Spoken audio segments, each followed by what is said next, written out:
Chapter 21. Now the men of Israel had sworn at Mizpah, "No one of us shall give his daughter in marriage to Benjamin."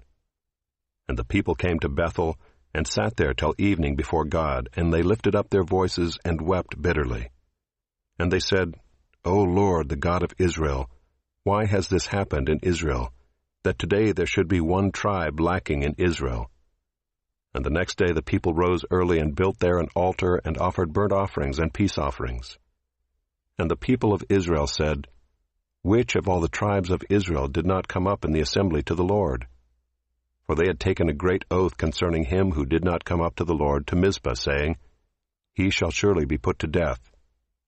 And the people of Israel had compassion for Benjamin their brother, and said, "One tribe is cut off from Israel this day. What shall we do for wives for those who are left, since we have sworn by the Lord that we will not give them any of our daughters for wives?" And they said, "What one is there of the tribes of Israel that did not come up to the Lord to Mizpah?" And behold, no one had come to the camp from Jabesh-Gilead to the assembly. For when the people were mustered, behold, not one of the inhabitants of Jabesh-Gilead was there.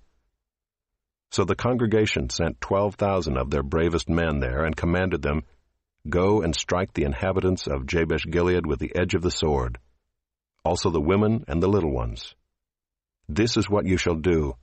Every male and every woman that has lain with a male you shall devote to destruction."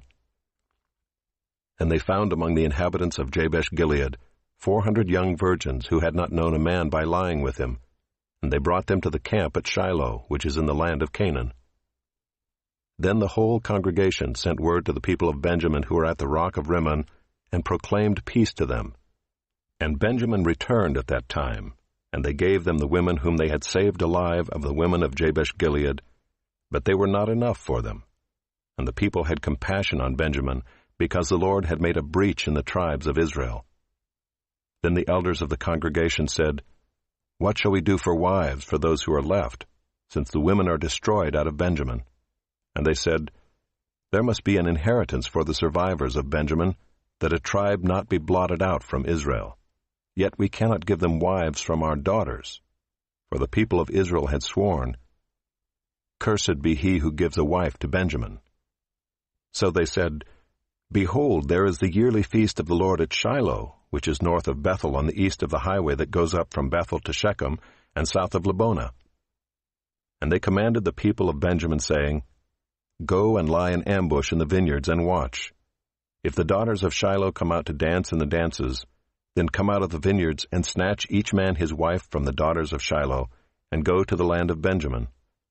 And when their fathers or their brothers come to complain to us, we will say to them, Grant them graciously to us, because we did not take for each man of them his wife in battle, neither did you give them to them, else you would now be guilty." And the people of Benjamin did so, and took their wives according to their number, from the dancers whom they carried off. Then they went and returned to their inheritance, and rebuilt the towns, and lived in them. And the people of Israel departed from there at that time, every man to his tribe and family, and they went out from there every man to his inheritance. In those days there was no king in Israel. Everyone did what was right in his own eyes.